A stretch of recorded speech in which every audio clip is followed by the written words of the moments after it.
I want to segue now into our next set of expert presentations. Um, I'm going to ask Dr. Brenda Mwale to join me here on the stage, as well as Dr. Tim Kohler, who you did encounter yesterday. But we will start off the presentations with a presentation which was pre-recorded by Prof. Ayad Al-Ani from the Einstein Institute in Berlin. After his presentation, he should be available online in order to answer questions and further interact with us. So please, if you have any questions for the presenters as they present, please feel free to ask them on the app, and we'll pick them up either through direct response from the presenters or through, I'll ask my colleague Vusi to just share, and we will be able to interact with them.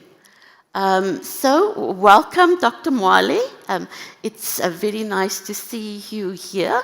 And I'm going to ask Dr. Kohler to please just join us on the stage as well. If we can move over to our first presentation, which will be by Prof. Ayad Al-Ani. Good morning, ladies and gentlemen. Welcome to this presentation. My name is Ayad Al-Ani. I'm an associate member of the Einstein Center for Digital Future in Berlin and associate professor at the School of Public Leadership at Stellenbosch University. In the next couple of minutes, I'll be talking to you about artificial intelligence, civil engagement, and public sector employment. So a very complex topic, and I try to do it in 10 minutes. And I will try to cover the idea that artificial intelligence is a technology that is open to everybody. So it is embedded in society. That's very peculiar for such a complex technology. Then I will try to talk to you about the public sector and how it will use artificial intelligence and how citizens will use artificial intelligence. I will try to talk to you about digital employees. So that's the next step of development. AI will become much more human-like and will behave like a normal employee. I would then try to cover the technical architecture that is in front of us and the functional flow. I will try to wrap it up by trying to figure out what skills are needed now within public service, and also what are the possibilities for people that are not or that don't have access to this technology right now, and that are somehow at the side. What can we do in this regard? So at the beginning, I think we need to understand that tech companies are telling us now that all of us will be having some sort of digital assistant, and this assistant is more or less for free, and this assistant will be helping us and making daily decisions. So it's not universal basic income yet, but it's a kind of technical universal basic provision, abundant technology for everybody as a new currency. So that's the new promise from the tech companies. And you see here the marketing slogan from the CEO of Microsoft saying, in a way, that's kind of like providing you with a team of support around you to help execute on your idea. So just imagine having the smartest people on earth on your smartphone to help you with your daily decisions. So that's the promise given to us. And sooner or later, we can assume that we will have digital assistants. We will give them faces, we will give them names, and they are basically hybrid systems, a combination of artificial intelligence with an avatar or conversational interface. This interface will make it easier for us to talk to those assistants, and it will be more human-like kind of interaction. And of course, those assistants will learn from us. and then will be catered to our needs and our requirements. And we will become very close to them, and they will come close to us. One remark on this side, I think we need to understand, however, that those assistants don't belong to us. So they are offered by tech corporations. We can use them for free or for a minimal fee. And what is not clear yet is where this will lead us. Theoretically, there is the avenue open for all kinds of manipulation. So how can we, for instance, make sure that the recommendation from the agent is neutral or objective, or whether there is a hidden kind of agenda behind this kind of suggestion? We can never be totally sure. And therefore, it makes sense also if the public engages in building digital agents and will not leave this area only to tech companies.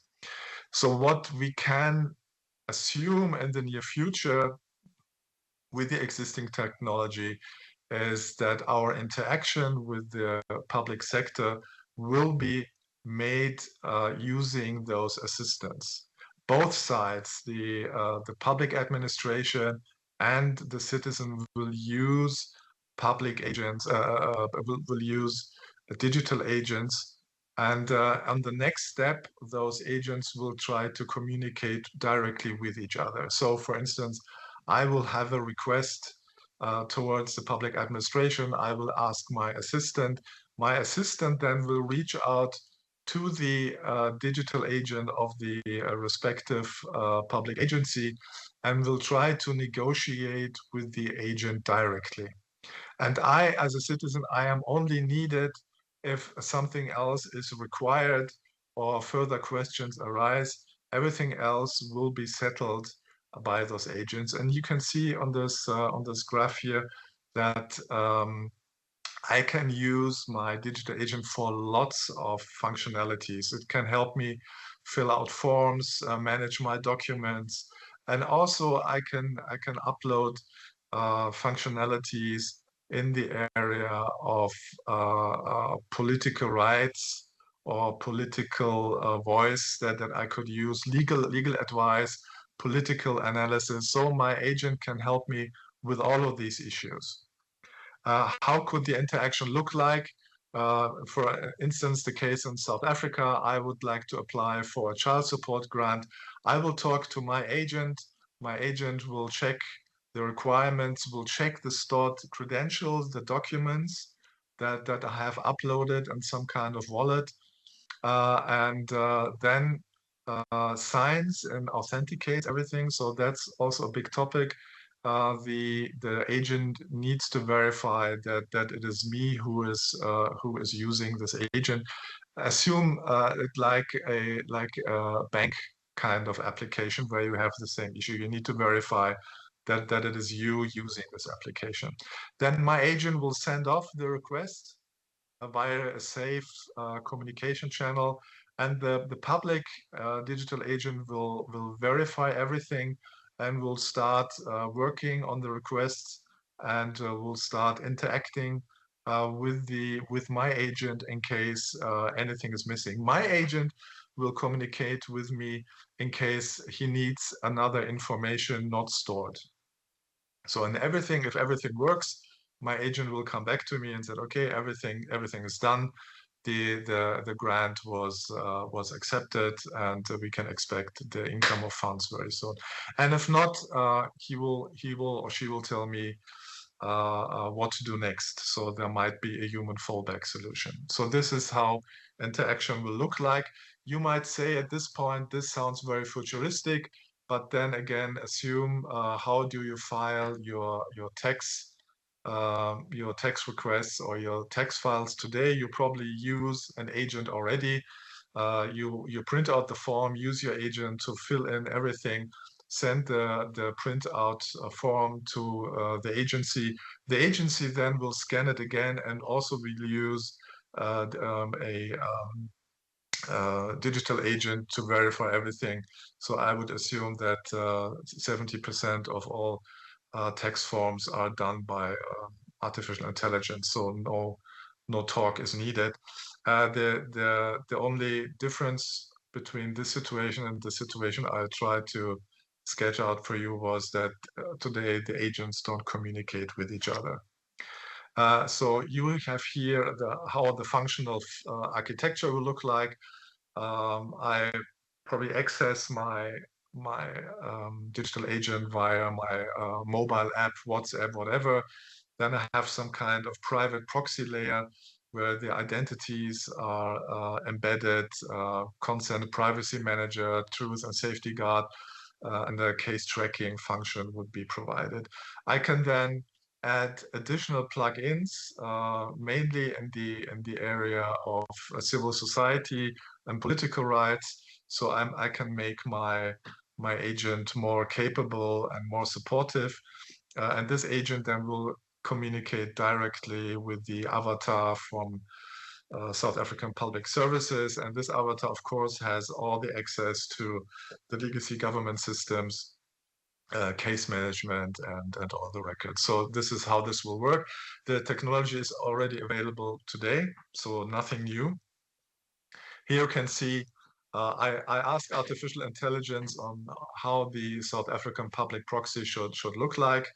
And Grok, in this case, came up with this picture and this described all the trades and the functionalities, and also the places where this public proxy should reside.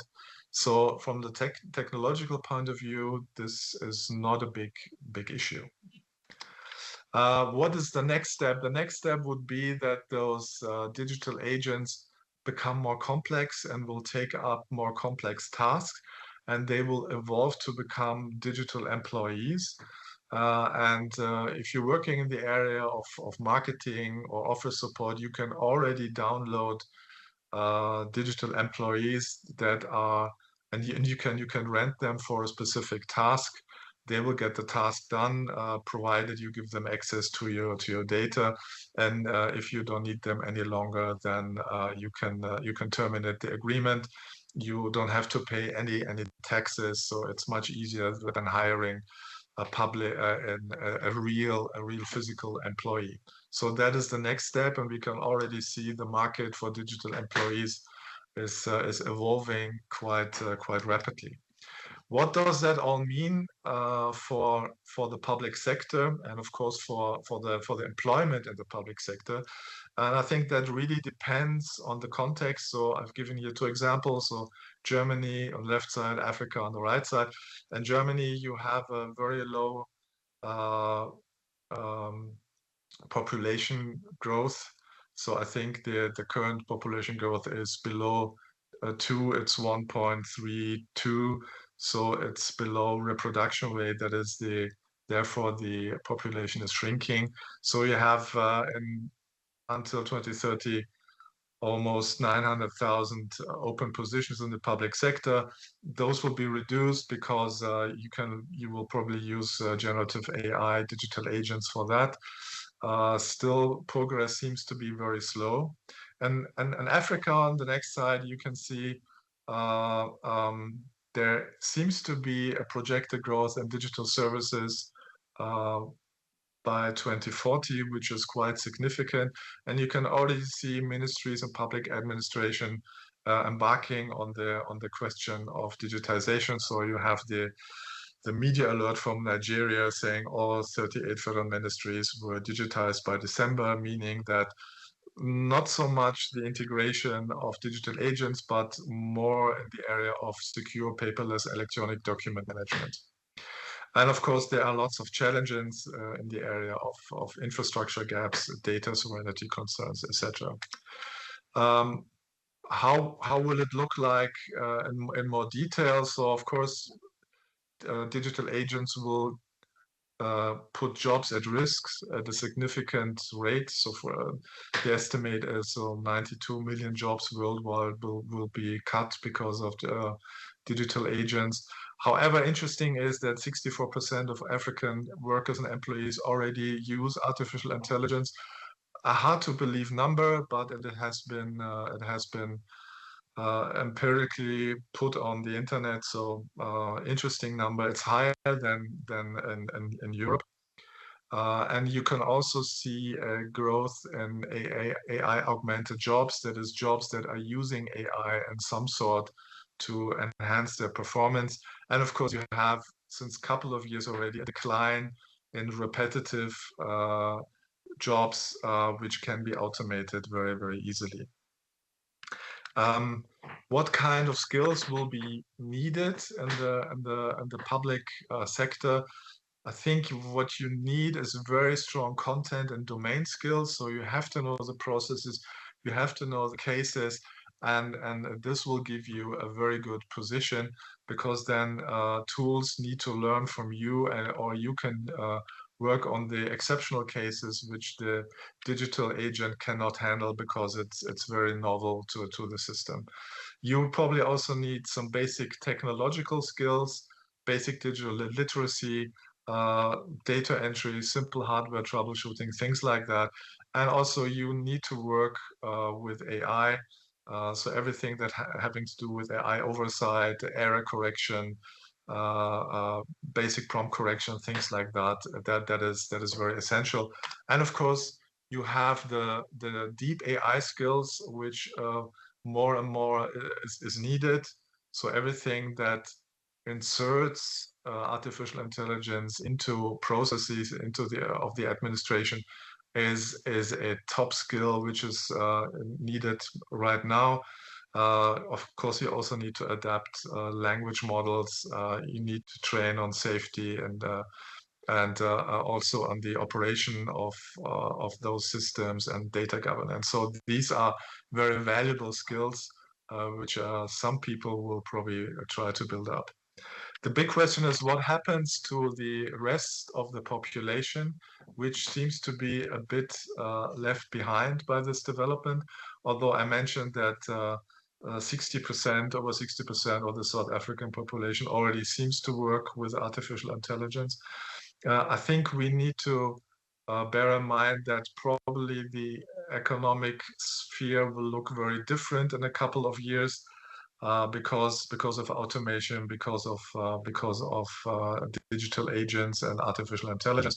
So maybe we have a new economy where you will, as a citizen, will produce lots of products and services at your home. You will use artificial intelligence to design products that you need in your house. You will use fab labs and 3D printers to print out those products which you can use.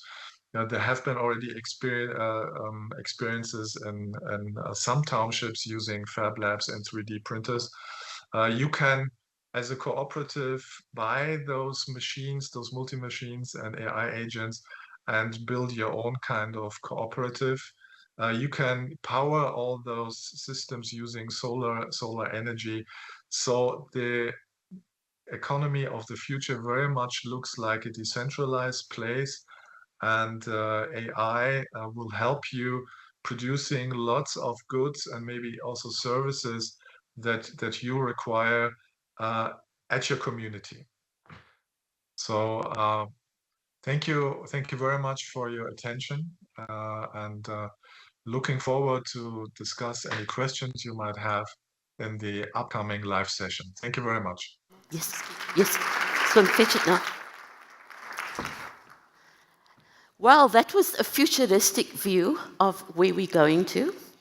And if it sounds a bit futuristic to you, I just want to share with you that last month I attended a workshop to teach me as an academic how to design an AI tutor for my course. I'm a bit worried because the AI tutor is available 24/7, and I don't want my students to get the idea that I'm available 24/7. And you'd have noticed that most AI, large language models that are available are what they call sycophantic. They're trained to please humans, not to give a candid but balanced view. So whatever you put in, it will say, wonderful idea, right? if my students are going to think that a real-life lecturer is going to act like that, they are going to have to think again. Prof. Ayad will be available during the discussion time online live. So if you have any questions or comments, please put them on Slido in the app, and I'll ask him to just respond to some of them as well in his in the discussion section. I want to hand over now to Dr. Brenda Mwale, who will be taking us through the session on the gig economy and Uber and how it's affecting us and what are some of the policy implications of that. So I want to hand over to Dr. Mwale. Brenda, over to you. I can go and start. Do you have a presentation? Could the team please flight Brenda's presentation? And she might need a remote, so if you can just indicate where the remote is.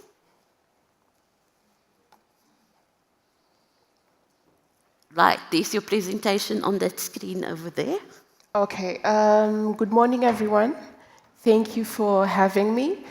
Today I'll be talking about three things: the gig economy, digital transformation, and youth employment in South Africa. So in the next 15 minutes or 10 minutes, 10 to 15 minutes, I'll walk you through what's happening in South Africa. Let me quickly walk you through the structure. Yes.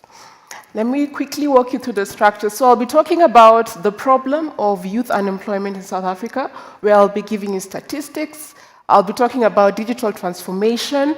What is the government doing? I'll talk about the gig economy, definitions, what is this economy, the categories and examples of the gig economy. I'll also be speaking about regulation. I'm sure most of us in this room want to know, how is the gig economy regulated? Is it regulated in South Africa? And I'll finish by speaking about the opportunities for the youth.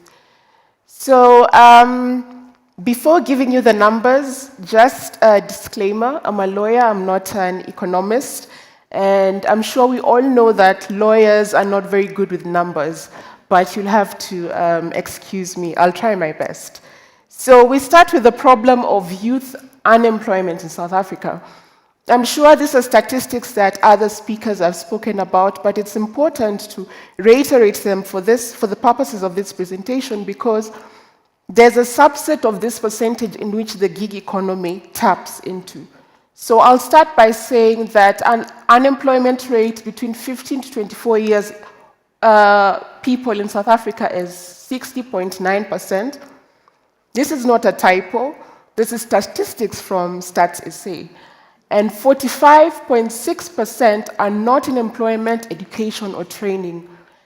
And there's a gender dimension to this. 39.2% of young females aged 15 to 24 years were not in employment, education, or training. And this rose by 1.7% from the previous year. For the young men, it is 36%. And these are very worrying statistics. To continue, 5.6 young people between 15 to 34 years were employed, against 4.7 unemployed and 10.6 million outside the labor force. Again, very worrying statistics. But where are the people who are working concentrated in? They are concentrated in trade, services, and elementary occupations. Sadly, in terms of management, only 4.7% of the young people are in management level, and 6.1 are professionals. So I move to digital transformation. How does this help? South Africa has 79.6% online penetration, and this is quite a high percentage compared to some of the African countries, and 51.7 million people are accessing the internet. And just to make this interesting, 44.9% are social media users. We all love social media. But this is the figure that I want you to remember. It is estimated by the US Department of Commerce, International Trade and Administration that 15 to 20% of South Africa's GDP comes from the digital economy. And this is why we need to learn more about the digital economy. So what's the government doing? A number of things, but I'll specifically focus on three. The first is South Africa's roadmap for digital transformation, and that is phase 1 between 2025 and 2027. And allow me to read. The key activity here is that South Africa wants to digitize social grant services, link grants to employment, training, and income-generating opportunities, reduce fraud and exclusion. This is the phase that is currently underway. So between 2028 and 2030, the government will extend digitization to healthcare, education, business services, scale technologies proven in phase 1 across government. Now I'll go back to 2021, where there was an ICT master plan, and its vision was to include growth, job creation, and transformation in South Africa, targeting 2.8 million SMMEs, and targeting the reskilling and skilling of up to 500,000 South Africans. The third is the National Digital and Future Skills Strategy, 2020-2025, whose objective is to build basic, intermediate, and advanced skills for digital economy. And all these policies are good, but there's a gap in the sense that it is very hard to know how government is implementing this. There are the policies, but we don't have the numbers. How many young people have been trained? How is the transformation happening? How is the digital economy growing jobs in South Africa? And there's one thing that the previous speakers have talked about that I'll also speak about, is the issue of skills. So on the one hand, we have, the country has 79.6% online penetration, but there's a skills gap. So according to the Department of Communication and Digital Technologies, only 10% of employees reported having advanced digital skills. So South Africa is growing, but only 10% have advanced digital skills. 80% have basic digital skills, and 25% have intermediate skills. What this means is that young people will end up in low-skill occupations. So, to the gig economy itself. So, what is the gig economy? What is gig work? So this is basically a labor market term for short-term work, freelance, contract and project-based tasks performed by independent contractors, but not employees, without a long-term commitment to any single employer. And its characteristics are numerous, but I'll only speak about 4. So it's task-based, project-based. The workers are independent contractors. They're classified as independent contractors and not employees. There's a lot of flexibility in terms of where you work, when you work, how much work you want to do, and it's increasingly mediated through digital platforms. According to the International Labour Organization, there are 2 types of gig work. So on the one hand, there's location-based gig work, and just as the term says, it means that your physical presence is required when you're working, but the work is mediated or organized through digital platforms. And here you have your examples of Uber, Bolt, taxi and ride-hailing drivers, delivery workers. When we come to the online space, the online work, here tasks are mediated, performed, and delivered purely remotely, purely online. And here we have tasks like data entry and platforms like Upwork. So now to the scale of gig workers in South Africa. Sadly, I'm not going to stand here and lie to you that I know the numbers. There are no statistics, or the ones that are there are quite dated, that show the scale or the number of gig workers there are in South Africa.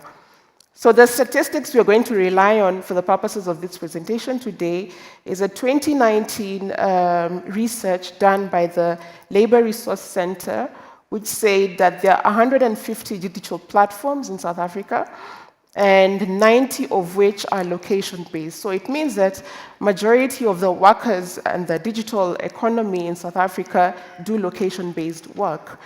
And there's an estimated 10% annual growth in terms of the gig economy, and 24.4% of the workers are freelance workers. Now we come to the promise and perils of gig work. Yes, there's digital transformation, there are jobs that are being created, but there are good things and bad things about this gig work. So the promise, we like starting with the good things. It creates employment opportunities, and it has low barriers to entry. You might not even require a CV to do some of this gig work. And the working hours are very flexible. There's increased access to global markets, especially for the online-based jobs. And it provides a source of income. Now to the bad side, is that the work is highly precarious. There's job insecurity, sometimes the income can be unstable. And then something that I'd like to belabor on is algorithmic management. There's no physical manager in gig work. So it's an algorithm that decides when am I going to get a job, who is going to evaluate me, what my income is going to be, so on and so forth. There's also lack of employment benefits like UIF because the workers here are independent contractors and not employees. The income, again, is unstable, and there's limited legal protection because of their status. Now, to the question that lawyers would love to ask, does South Africa regulate the gig economy? The simple answer is no. There's no explicit law in South Africa that directly regulates the gig economy, but there's hope. So early this year, the Minister of Labor published the proposed amendments to the Basic Conditions of Employment Act, and it does three things. What I'd like to point out is it extends the definition of an employee to gig workers in the sense that anyone who provides a service to another is an employee. But there are three things I'd like to highlight here, is that it provides a presumption of employment in that a person providing services is presumed as an employee unless the employer proves otherwise. So the burden here shifts to the online platform and not to the worker himself or herself. And then now there are also proposed rules on zero-hour rules where there should be minimum hours, notice periods, and pay for cancelled shifts must be specified in writing early.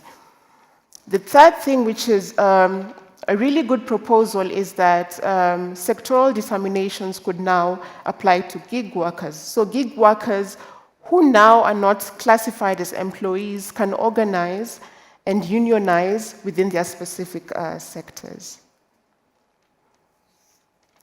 Now, to end my short presentation, we have seen that digital transformation and connectivity is increasing in South Africa at 79%. But there's a skills gap that only 10% of workers report having advanced digital skills. What then happens is that gig work subsumes some of these workers. And then Policy and regulation, on the other hand, is quiet about the gig economy, although there's hope that there are proposed amendments to this Employment Act. So for the youth, there's an opportunity for the youth to move up the skills ladder so that they can benefit from the digital economy. But what needs to happen in South Africa is that there should be an analysis of what particular digital skills are necessary in order for the youth to, tap into this economy. But I end with a caveat that the gig economy, in as much as it creates opportunities in South Africa, it is not the only solution to the issue of youth employment in the country. So it should complement rather than substitute the existing measures that government is putting in place. Thank you. Thank you. Dr. Mwale, before I call on our next speaker, I just want to highlight a question that was posed on Slido. The question says, is the gig economy part of the informal economy, or is it a mixture of informal and formal? I would classify it as informal because the gig workers are not yet into the mainstream employment status in South Africa.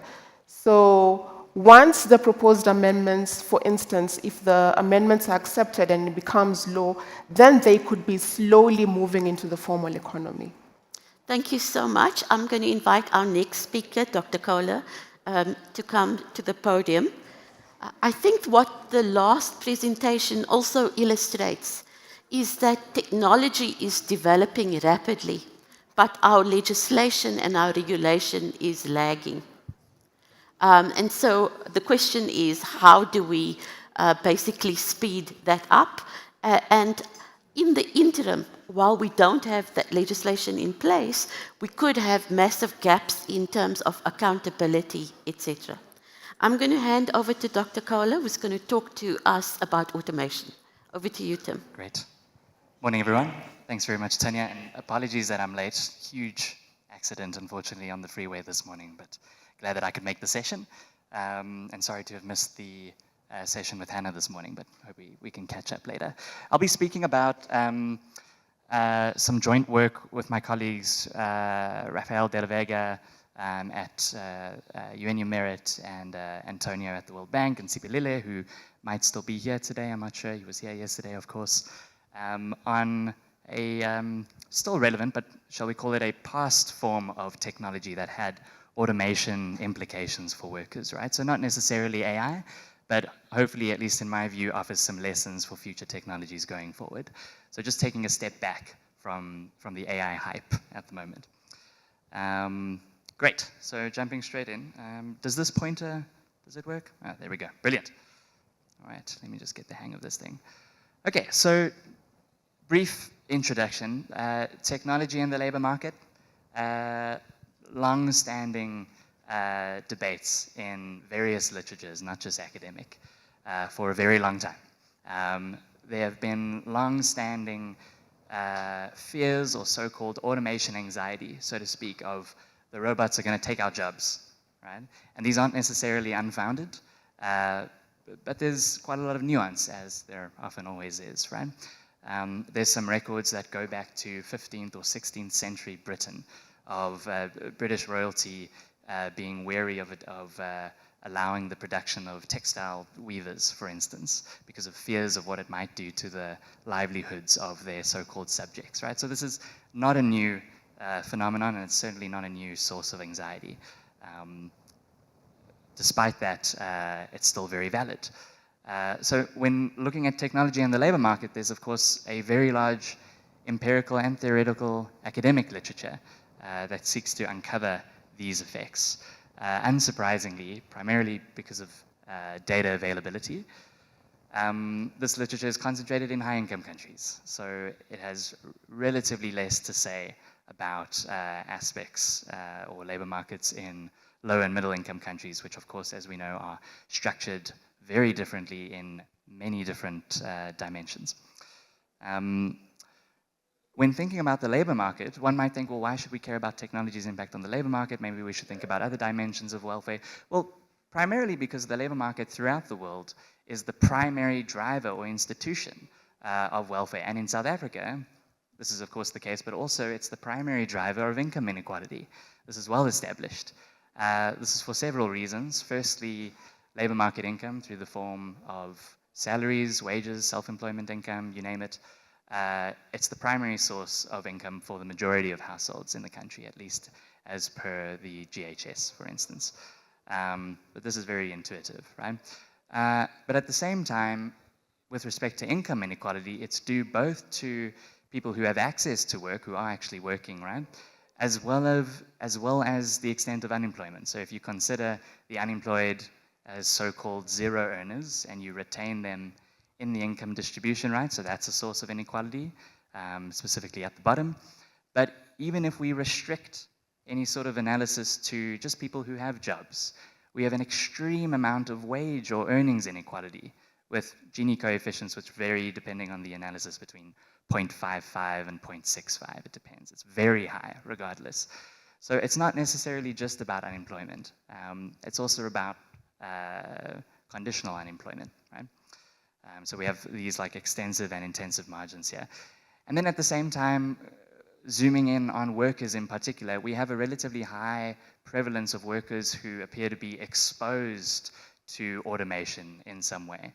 So in this literature, it's useful to think about not necessarily jobs or occupations that could be exposed to some sort of technology, but instead if we consider a job or occupation to comprise a set of tasks, right?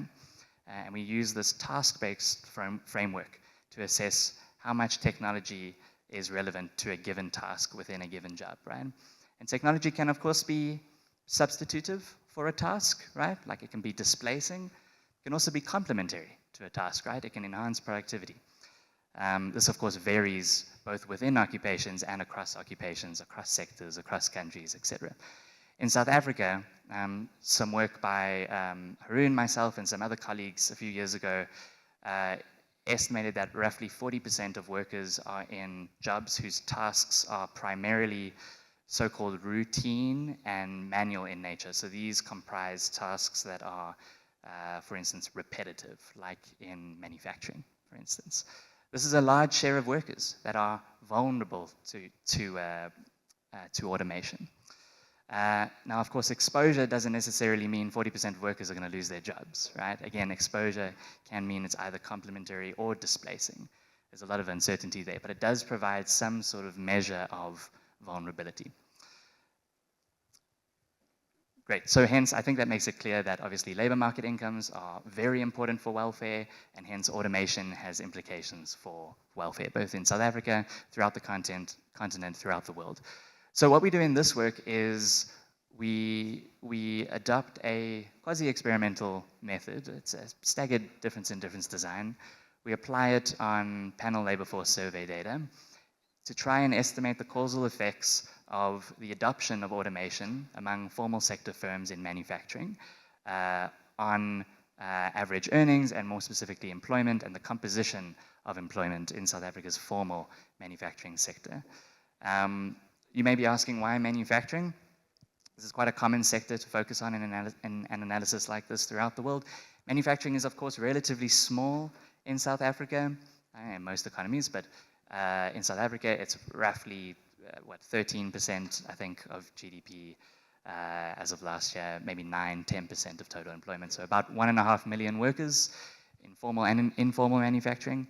It's of course declining. It's been declining for a long time. There are debates surrounding this idea of premature deindustrialization, etc. But it's of course a key sector. Firstly, again, it primarily comprises workers whose tasks tend to be routine and manual in nature, and hence may be more vulnerable to their jobs being automated, right, or replaced. And of course, manufacturing is central to industrial policy and debates surrounding structural transformation, right? This idea, for those unfamiliar, this idea that as economies develop in the longer term, the allocation of economic activity with respect to workers or GDP gradually shifts away from agriculture through manufacturing and industry and then gradually into services. Of course, we're seeing different patterns these days. All right, so very briefly, not to get into the detail of it, but I've got to convince you that our findings are as rigorous as possible, right? So for data, we make use of the administrative tax microdata that I believe colleagues yesterday and maybe on day one would have spoken about, specifically Amina. I don't think Amina is still here today.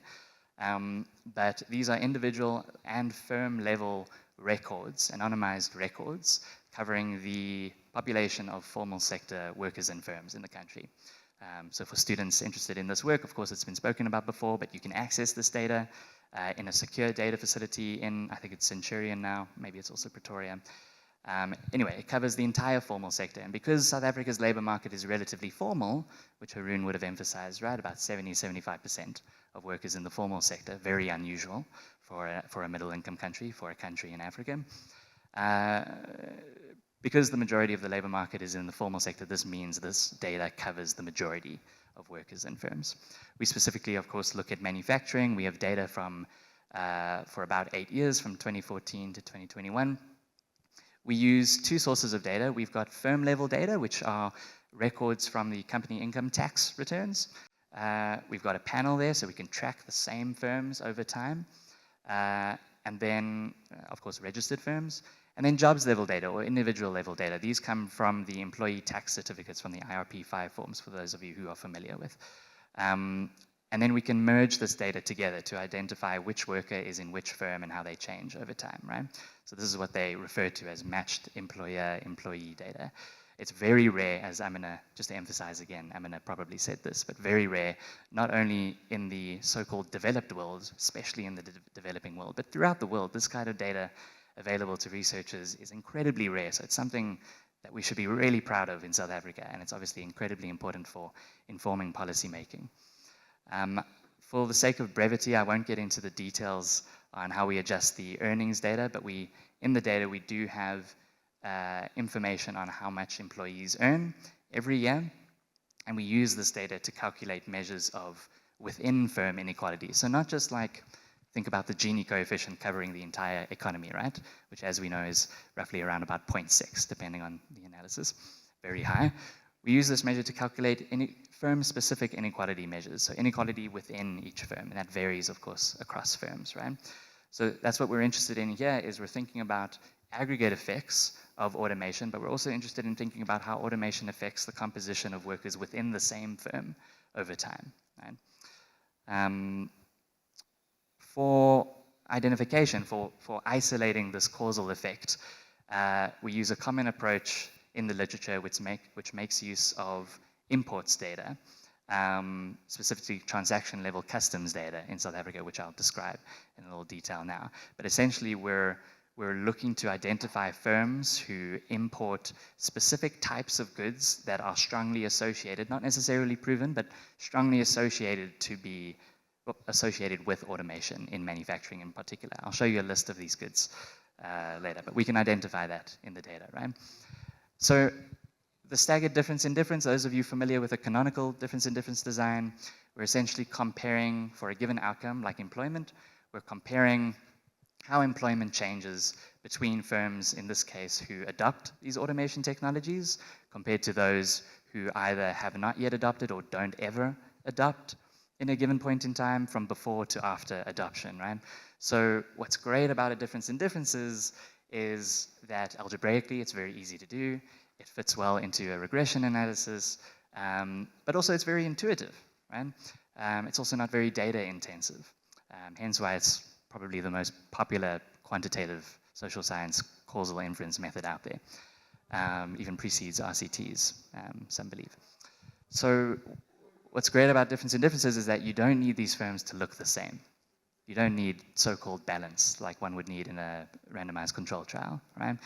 The difference in differences allows for these firms to look different, but what it does require is that those differences remain stable from before to after whatever treatment or intervention or shock that one has, right? And we show evidence in the paper that these characteristics, these difference in characteristics between the firms does remain stable over time. And the only difference that we see from before to after is this change in the outcomes that we're seeing. So essentially, we're looking for these parallel trends in outcomes, that firms are evolving on the same trajectory over time, even if those levels in the outcomes are different, right? Like automation adopting firms tend to hire more people or tend to be more productive. That's okay.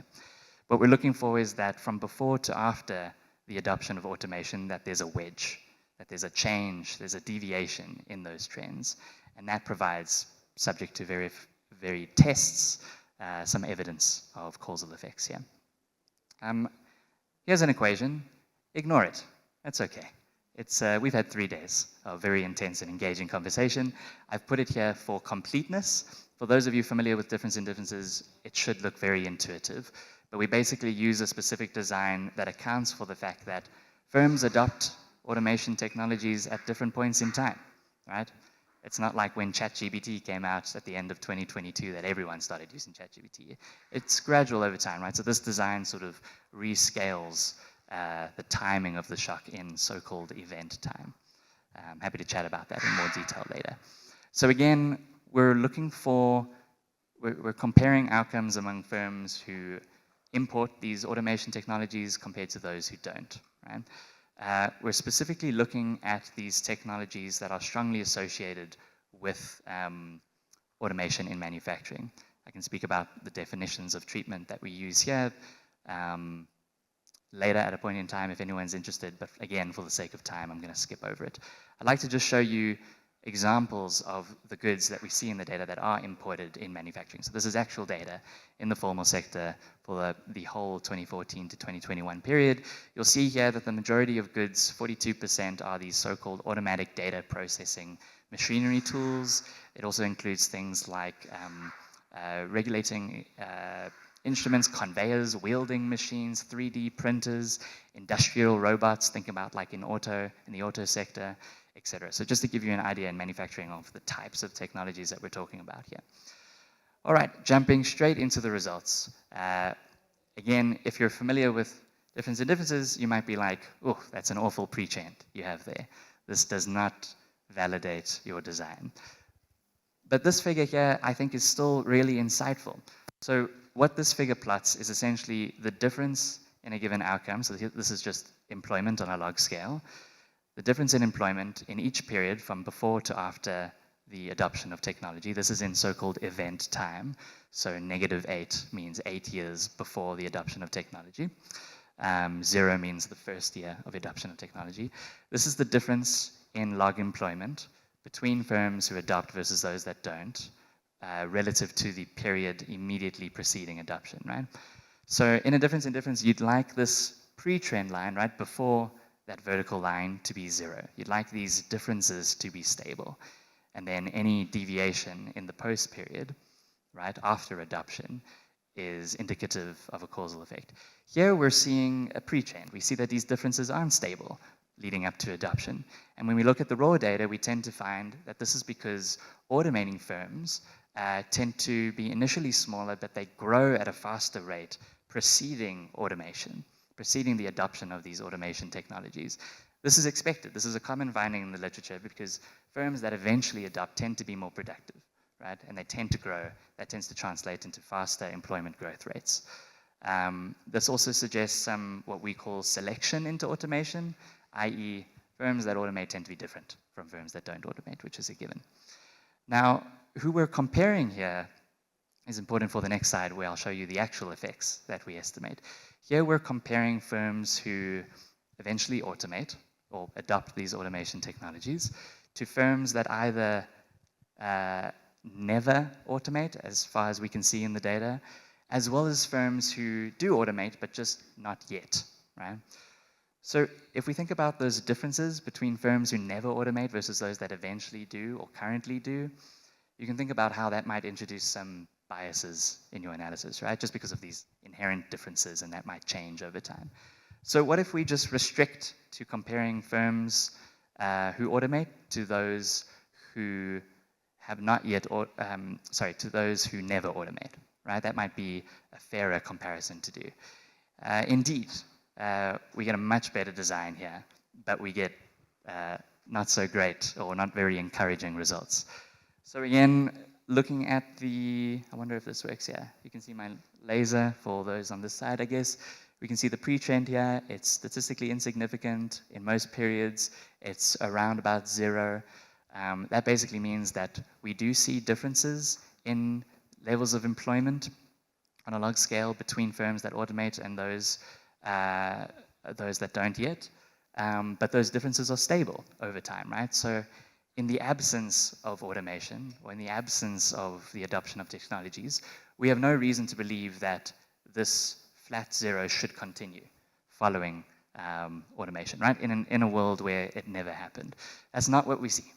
We see a deviation in the trend immediately following the adoption of these automation technologies, right? So we see a reduction in employment among firms that adopt these automation technologies relative to those who don't. So these are negative employment effects.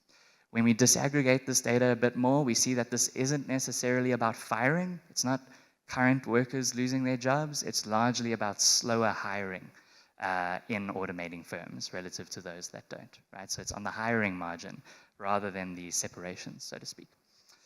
Beyond employment, we're interested in inequality. So we look at effects on average earnings within a firm. We don't really find evidence of effects here, either immediately following the adoption of these automation technologies or for a couple of years thereafter, for up to 5 years thereafter, we don't pick up anything. So it seems like if we're interested in inequality, it doesn't seem to be coming from this intensive margin outcome, earnings, right? It might be related to something else on the extensive margin, like employment, like we just saw, right? And indeed, when we look at effects on these within firm inequality measures, we have 3 here, we do tend to see a bit of a spike in the short term, which over the, a few years later tends to attenuate and go back to 0. So it seems like there's some evidence of some, at least short-term temporary increase in within firm inequality in automating firms, right? So if it's not about, if this inequality isn't coming from changes in earnings, it's got to be coming from a change in the composition of workers, right? The workers that remain employed. And we did see previously that there is this negative employment effect. So what does that look like? When we decompose these employment effects by the characteristics of these workers, unfortunately, you'll find when working with administrative data, one disadvantage of it, and this will change over time as data sets get merged together, is that we have relatively few variables to work with. So we don't have characteristics like race, we don't have highest level of education, we don't have occupation in the data because this information isn't required on one's tax return when you report it, right?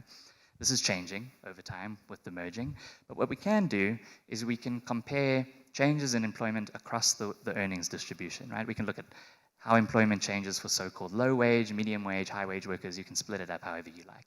And these positions in the distribution tend to include occupations whose tasks, again, are characterized differently, right? And you'll see here what we see is, oh, sorry about that. We see larger effects on low wage and middle wage workers, right? We don't really pick up significantly large effects for high wage workers. The largest effects we pick up are for middle wage workers, not necessarily for low wage workers. This is exactly what the literature and the theoretical models predict. These middle wage workers are workers whose tasks are characterized by those routine, manual aspects in a job, tasks that are repetitive in nature, that can easily, especially in manufacturing, be substituted by these automation technologies. It's not necessarily the lowest wage workers, although we do pick up some of that here. It's concentrated among middle wage workers. Right, so just to wrap that up, our findings, in case I lost you along the way there, our findings do suggest that in South Africa, the adoption of these automation technologies has reduced employment among firms that automate. So this is a very specific effect. We're not talking about all firms here. We're not even talking about all firms in manufacturing. We're specifically applying this effect to firms that do automate. We can't say what happens in firms that do not, but presumably they are spillover effects, right? Importantly, these effects are concentrated on middle wage workers. These are workers whose tasks can be substituted by these technologies. And this is consistent with those types of jobs being most vulnerable to automation. Sorry about the typo here, but the consequence then is this increase, at least temporary, within firm inequality, which of course can translate, not always, but can translate into higher aggregate inequality in the economy. So hence, our findings suggest that automation does have, unfortunately, the potential to either reinforce or even increase income inequality, not only in manufacturing, but very likely the broader economy. However, very importantly, these technologies aren't all built the same, right? As we know, so today's so-called exposed or vulnerable workers need not be tomorrow's, right? So, for instance, and we'll get into this in the panel discussion later, I presume, but thinking about new technologies like generative AI, these don't necessarily target the same group of workers. Existing evidence seems to suggest that the workers who are most vulnerable to generative AI are those whose jobs are characterized by tasks that are non-routine and cognitive rather than manual in nature, right? This is the complete opposite end of the spectrum when looking at previous automation technologies. These are so-called high-skilled, high-wage jobs, right? But again, technology, as always, creates winners and losers. And at the moment, there's just so much uncertainty about whether that exposure will translate into either complementary productivity enhancements or job losses, displacement. Great. I think I'll just stop there. Thanks very much. Thanks a lot, Tim. Tim will be joining us in the panel discussion later. He'll also be interacting online, answering some of your questions. Prof. Al-Ani will also join us for the discussion, but unfortunately, Dr. Mwale won't. So what I want to do is just ask her some of the questions relating to her presentation that came from the audience before we release her. So the first question from Yanga was, does GDP overstate the success of the gig economy by measuring output while ignoring job quality, income security, and worker protection? I think that it's a good indication that the digital economy is growing in South Africa. As I said earlier, I'm not an economist, so I wouldn't have an economic perspective to that answer. But just to reiterate that it is an economy that needs to be regulated because it's of its importance in terms of contributing to South Africa's economic growth and GDP. Mm-hmm. Thanks a lot for that. Then the next question is, what are the driving forces behind the digital skills gap that we see in South Africa? So I think the driving force is that for technology rapidly advances. For instance, previous speakers just spoke about generative AI that has just come up. Years ago, we were talking about issues about data protection. So when you get one skill today, in a year, something new has come up. So I think the South African context is that people have not yet embraced these technological courses. And if they have, the advancement at which technology is happening rapidly slows down the pace at which people can, integrate better into the digital skills. I think this audience is very well integrated. I'm just thinking about the outcomes of the poll that we had. I think it was like most of the people used it at least once a week or once a day, right? So I think it comes down to who has digital access. If you have digital access, you can actually use these tools to train yourself, right? You just go in, you prompt whatever model. I want to learn digital skills, develop me a program, act as my mentor. and it will lead you through that. But if you don't have access to data, you don't have access to a device, you can't even get off the starting blocks. And then my final question from Zizipo is, from a policy perspective, how should South Africa balance expanding digital employment opportunities in the gig economy with ensuring decent work in line with sustainable development goals? So for that, I'll refer you to the recently adopted ILO Convention on Decent Work. It provides the standards for decent work in the digital economy. So once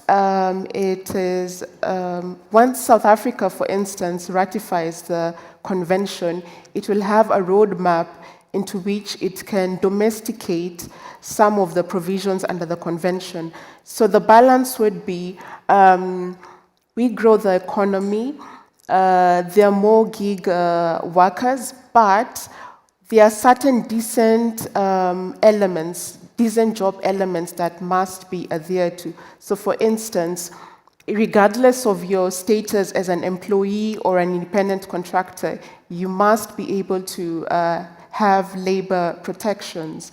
And in terms of issues such as algorithmic management, South African can also say that, workers don't know how these algorithms manage them, but there is a need for transparency in terms of the ILO Convention. So I would just point out to the ILO Convention as setting up a standard for which we can use to balance both how the gig economy is and decent work for the gig workers. Thank you so much. You can interact with Brenda online, and hopefully she'll have an opportunity to respond to you. I just want to read a comment before we close for coffee from Apiwe. Apiwe says that as somebody doing public administration, I feel very threatened by the upcoming new public administration AI agent employees. So these new technologies can really create in us a lot of different emotions. So before we close for coffee, I want to ask the team to open a poll.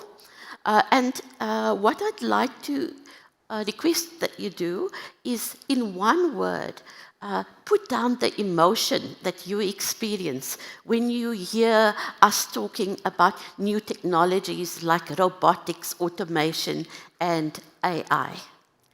So if you can please just go to the Slider app. Remember, not a dissertation, one word. One word that describes your primary emotion. Okay, some of us might be experiencing more than one emotion. We see some people seeing the opportunity. They are hopeful that the technology will enhance their opportunities. They have greater understanding now, but we also see that some people are cautious. They are adopting a wait and see. We don't know what's going to happen, so they're reserving judgment. Some people feel threatened. They're a bit scared about the future. Oh, I like that. Hope X CAT. It's like hope and anxiety in one, right? Maybe we should coin that as a formal dictionary entry, because I think that's a brilliant term. Some people are worried. There's also the issue of uncertainty. Somebody's entrepreneurial. I see gold mine, right? Okay, so those people are probably enrolling for machine learning courses and AI prompting as we speak. Enthusiasm, curious. What else do we have? Discouraged. Some people are feeling discouraged. Oh my gosh, right? Just feeling overwhelmed with all these new things that are coming in. We're trying to get a handle on our existing things, and on the horizon already are these new opportunities and new challenges. Remember that digital transformation is not driven from South Africa or even from Africa. It's international tech companies that are triggering this, and you know, without asking government or anybody else for permission, right? So I think that we've seen like a whole range of emotions. So thank you very much for sharing. We'll break for coffee now and come back at 10:45, where we will take the panel discussion further. Thank you, and I'll see you promptly.